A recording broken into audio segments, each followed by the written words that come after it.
Cardeck Radio for Teens. I hope you all had a great 4th of July, celebrating it with your friends and family. But of course, the summer is filled with happy stuff, but even though school's over, there's still some school stuff lingering over our heads. One of these things, especially if you're in the same grade that I am, going to be a senior this September, there's a lot of college stuff that's lingering over our heads because we all know that our college stuff, it doesn't end. We don't have to have it all ready by the end of senior year. We basically have to have all the college stuff ready by November or December, which means that it's a scary thought to think, but that means that we don't have that much time until we have to be applying and have everything ready. We only have a few more months to go. The thought of college can be really frightening because you don't know what you want to do or where you want to go, or how do you even decide what you want to go, what do you want to major in. There's so many questions and thoughts that we have that sometimes not everyone can answer, and we just feel very confused, and it can be a very confusing process. And I know because that's the same thing that I'm going through and lots of my friends are going through right now. How do you pick out of all these colleges, all these majors, what you want to do? It's that question that we've been asked ever since we were little. What do you want to do when you grow up? And now it's becoming closer and closer, and it's harder to decide. If only it was as easy as when they asked us that question in kindergarten and people said that they wanted to be a Power Ranger or a mom and that kind of stuff. But now it's getting a lot harder because it's a serious question that we need to decide for ourselves. But even though it can seem really stressful and that there's so much to think about and going on, there's really a lot of things that have simple answers to them that even I was confused at first, but some people have explained to me and I've researched, and some things, they don't have to be so stressful if we truly understand them. One thing that I find really important to know is that everyone it's what do you want to do? What do you want to do? And everyone's asking you that, what do you want to do in college? But one thing that's really important to know is that you don't have to know what you want to do, and you don't have to say what your major is going to be to get into college. You don't even have to declare that for your freshman year of college. You usually only declare your major sophomore year and on. And the majority of people do go to college as an undeclared major, which means that they don't know what they want to do yet. And the good thing is that even if you do know what you want to do, a lot of times that changes. People who know, oh, I definitely want to do this, I definitely want to do this, sometimes when they take a class, they realize, oh wait, maybe this really isn't what I wanted to do. Or maybe after they take several classes, they realize, yeah, you know what, I don't really want to do that. And maybe sometimes it is just the one class that you took that you didn't like, so you should try other options, but you can see that even if you thought you wanted to do something, maybe it changes slightly, and that's not exactly what you wanted to do. So if you don't know what you want to do, and some people know exactly what they want to do, don't worry, because they might change it too. Everyone is in the same boat, and that we might change our majors, we might not, and we're all going to find something that we like eventually. There are some career choices where you really should know if you want to do it early on. Like if you want to go for drama or singing or something like that, that's a little bit more competitive and more intense to get into because you need to do an actual audition to get into the college if you're going for drama or music or something like that. But usually those you know right away if that's what you want to do. But most of the time, unless there's a special program that you have to know by freshman year, which mostly you don't, most of the time in freshman year of college, everyone just takes general classes. You just take a little bit of classes here and there to develop your interests and see what you like and don't like. And that makes it a lot easier to figure out what type of major you'd want to go into or what you want to search into. And even if you do pick a major and then you end up not liking it, there are many people who are able to change their majors. So in the first year of college, we're all going to take general classes to explore different majors and different options of what we can do. But we don't have to wait until the first year of college to do this. We can start earlier, and we can start in high school. In the classes that we already take or that we're going to take next year, we can develop what we like and don't like in our own minds. So you think about what classes did you really love to take when you were in high school, in your freshman year to your junior year, or then what classes your senior year are you taking that you want to see if you truly like or not. Another really important thing is that some schools, I know my school has an internship program, so if you have the opportunity to do an internship, that's also really good because even if you do an internship that you thought you wanted to do, say you knew I wanted to do this, I want to do this, and then you go to your internship and then you realize that's not at all what you want to do, well, you're in luck because you're figuring that out in high school and you'll be able to change it and find something else that you think you want to do. So doing special programs at school, going to career day, and exploring your different options, even in high school, even before you get to college, that's really important. So even if you don't know exactly what you want to do, at least you have a little bit of idea of what you might like to do. And it can be very simple things that just help you identify what you want to do or what you don't want to do, and that can narrow down the options for you to make it seem less stressful and less crazy. Like say you think you might want to be a doctor, but then you realize that you can't look at blood without fainting. So obviously you can cross doctor and nurse off the list. Or say you want to be a vet, but you're allergic to animals. So maybe a vet's not going to be a great option for you either, so you can cross that off the list. Or say you really didn't like that one specific science class in school. You can probably cross that off the list too. So there's ways that we could just narrow it down so that we can think of things that we might actually be interested, and the stuff that we know we definitely won't be interested in, we can just ignore and put off to the side. So we don't have to think about that as one of our many options. And also some majors you're more flexible with because you can pick your major and know what subject you want to study, but not exactly what career, and that you can also develop over time. So say you want to major in math. Just majoring in math, it's just one subject that you're focusing on, but there's so many careers that can come out of that, so you're not exactly picking a career yet, you're just picking a subject that you want to focus on. Some people know exactly what they want to do since the beginning. Their answer hasn't changed from kindergarten when they say, what do you want to do when you grow up?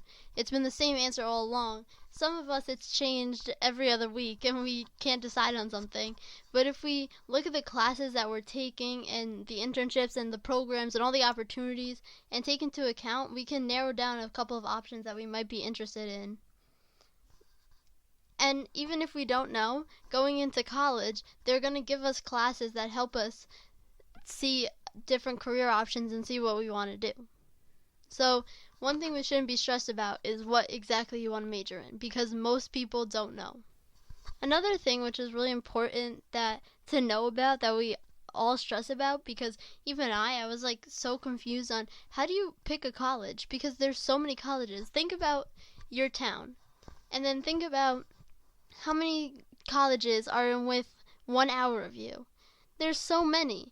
And then when you see that so many, and then you imagine every single town has that many around them, and there's so many colleges that are out there, how are you able to just pick one? It sounds kind of crazy and absurd. Well, I think the easiest way to try and figure that all out and to pick one college somehow is to just explore around.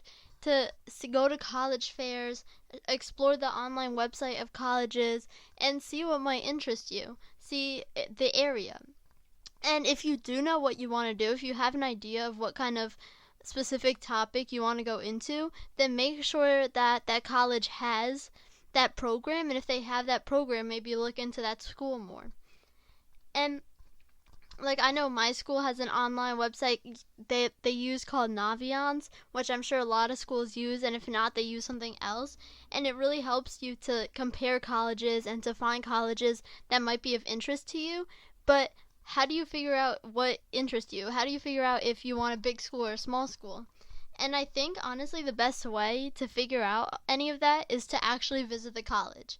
If there's a college that you're sort of interested to, or even if you're right in the beginning and you have no idea what interests you, then just go visit a college. Pick a random one that's near you and just go visit it and see your opinions about it, and then from that you can grow and you'll have more opinions about what you like, what you don't like, and it'll be kind of easier to find something that truly fits with you. Say you have no idea what you want to do, but you go visit a small local school next to you. So you go visit it, and then you realize, oh, I kind of like the small school, and I like this, but I don't like this. And then you can kind of form what you like and what you don't like And then you can go visit another one and see, oh, this one's a big school, but I don't mind the big school either. So maybe I don't really mind if it's a big school or a small school. And you can just go comparing schools. And not that if you go to one school and you say, oh, I hate how this was like this, then that doesn't mean you should rule it out completely, because maybe another school has that same thing but in a different form. So you shouldn't just say, oh, any school with this I definitely don't want. But maybe that will help you like narrow down your options and look for what schools you really like. Visiting schools is really the only way to really get a feel for the school, to see if you would be able to live there, if you like the environment, and not only if you like the school and if you like the programs that are offered, but also just liking the town that it's in, the location. If you like, say you like the winter and you going to a school in Florida, that's not really going to work for you so much. Or maybe you like a busy city environment, but then you go to a school that's really, really in the middle of nowhere, then you're not going to like it. And even the best of schools, you have to go look and see if you would truly like it, because just because they're one of the best schools doesn't mean that that environment is really what you're going to like. And even if you already have that dream school, if you have that one school that you absolutely love, you still have to go visit it, because sometimes what you think you love is going to be a lot different from where you actually go. Visiting schools really gives you the opportunity to see how it would feel to really be in that school, to go to classes there, and not only to go to classes there, but when you're visiting a school, you should visit the town around it. You should see what is there available to buy groceries, or to go to the movies, or what's around, what's close. And that is because that's where you're going to live for the next 4 years. So it's really something you want to consider, of visiting and seeing the area and the school and everything it has to offer. And really important to keep in mind that if you know something that you might be interested in and they don't have it, you really need to figure that out, because you, even though you love a school, if they don't have the program you offer, it's not going to be that great for you. And honestly, another really important topic is your grades. And though the grades aren't everything, they're still a big part of what's calculated into getting accepted into that college.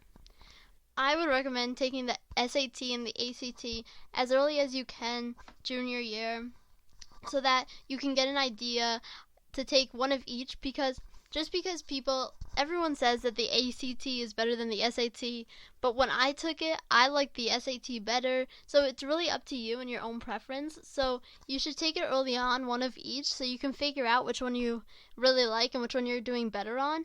And then maybe take just one or two more, and that's it. Don't drive yourself crazy taking so many of the tests, because the tests really aren't that important to colleges. They're getting less and less important. So it's not something you really have to stress about if you have a decent score, and if the rest of your application, the rest of your transcript looks phenomenal, then they'll understand your score, and it's not something you have to be so stressed over. It is important to do good on them, but colleges are getting less and less strict about your SAT and ACT scores. So really just do your best, and if you find a grade that you like, if you have a grade that you like, then send that in, and that one's fine. Don't be too stressed about it and taking too many at once, and then you'll be overwhelmed with how many SATs you're taking. Most schools, you can ask your guidance counselor or ask in the office for a copy of your transcript, your current transcript, and they'll be able to give it to you with like all the classes you took and the grades you've took. And not that it matters exactly your GPA or your weighted GPA, because every school grades differently. So my school, the weighted GPA, if you take a college class, you get 5 points, but in another school you may get 10 points onto your GPA. So it changes for every school. So each college, they kind of calculate their own GPA.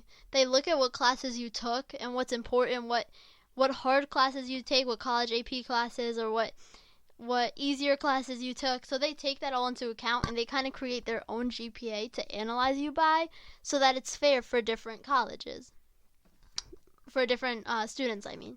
Because sometimes you go to a school, some schools, they only offer 2 college classes in the whole school. So if you took 1 or if you took 2, then that means you were really striving and you're really doing good. But some schools, like my school, they offer like a million college classes. So then if you only took if you didn't take any and you only took one or two, that's not as high as a standard as the other school which only offered one or two. So the colleges take that into account, and they really look at each student individually with your grades and kind of calculate their own GPA for you. But it's really important in this whole process to know yourself, because you know your grades, you know how your work ethic, how you work, how you present yourself.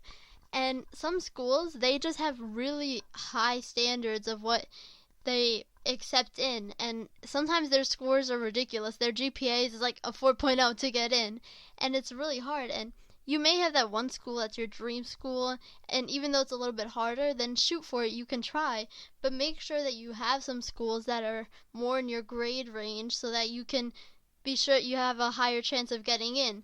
Even the smartest kid isn't going to get into all Ivy League schools.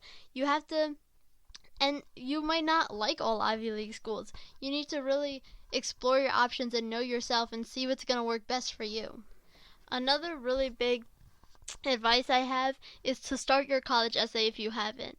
I've just started mine a little bit, and of course there's teachers who help you throughout the first few months of school before to get it all ready, but really start thinking about your college essay and what you want to write about, because that's really the only time that the college gets to see you and see your own personal view, your own thoughts, actually hear you instead of just seeing numbers on a paper, which they see all the time.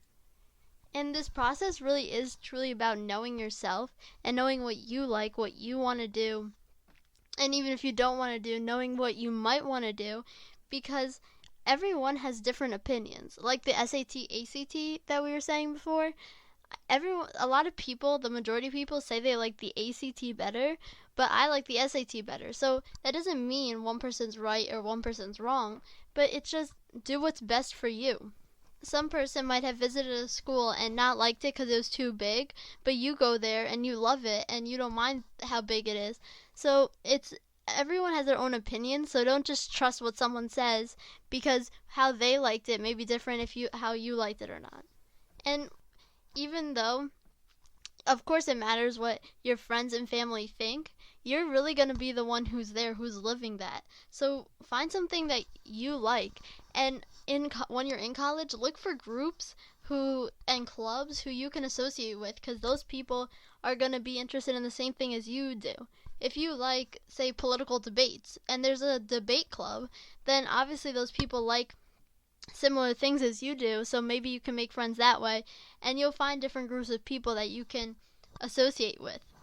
Not everyone's gonna like the same things as you, so it's important to figure out who you are yourself, and to see what you like, to truly think about yourself and reflect in yourself, not what other people may like. And another important thing to keep in mind is that going to the best Ivy League college isn't always the most important thing.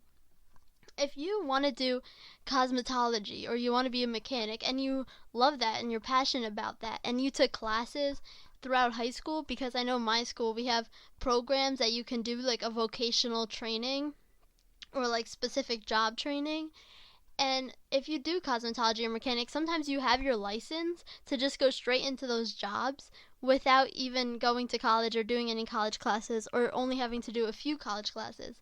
So if that's truly what you like and that's what you love to do, then go for it. Maybe you already know what you want to do. You already have the training to do that, so you don't really have to do much. You can go into that job if you want. Or another thing is, if you don't know what you want to do, or if you do just want to do cosmetology or something, or be a mechanic or something that you've already had training in, and maybe you just want to just study a little bit more, then maybe try going to a community college, which is great because you're spending less money while maybe taking 2 years there and figuring out what you like to do. You can explore your options and find what you want to do. And then once you find what you want to do, and after 2 years, you can transfer into that better school that you wanted to go to and really focus on what your career wants to be. You can go for 2 years, find out what you want to do, and then transfer, and then really work on that specific career that you found yourself in, instead of just wasting years in a really big college not knowing what you want to do. And also, some people, if you want to take the year off to volunteer or to join the Peace Corps or Habitat for Humanity, there's so many programs where people go out and they go to other countries and they hands-on help people. And if there's something you're interested in, then go for it and maybe go into college a year late. And lots of people do that, and there's nothing wrong with that. So you don't have to go in the same career path that everyone's going in. Everyone wants to get into the best school, everyone wants to do this. It's really about finding what's best for you, not what's best for other people or what everyone else is doing, because maybe that's not what's best for you. That's just best for the majority of other people. No one knows you but you, and not everyone's going to be the same, and no one's just like you. So you really have to follow your heart and your gut and what you want to do, and then do that thing. Do what you know is best for you. And now just a little message from the Daily Book of Positive Quotations. Imagining the future. We need men who can dream of things that never were. John F. Kennedy. Can we imagine a building that has never been built, a song that has never been sung, a way of treating a disease that has never been cured? Luckily, there are those among us who can take such leaps of imagination and bring the rest of us along with them. How many commonplace things in our lives today would have seemed like miracles just a few decades ago? The microwave oven, the personal computer, the internet, the cell phone, minimally invasive surgery. I am thankful for those people who have been able to dream of things that never were and make them real. I will try to do some dreaming myself. We have so many options of what to do and such great technology and advancements that we can only improve on, and there's so much out there for us to do that this is our time to go out there and take it. If you want to be a chemical engineer and invent something, or if you want to be a scientist and invent a cure to cancer, whatever it is, we have the power to do so much now. So you really have to go after what you want, what you love.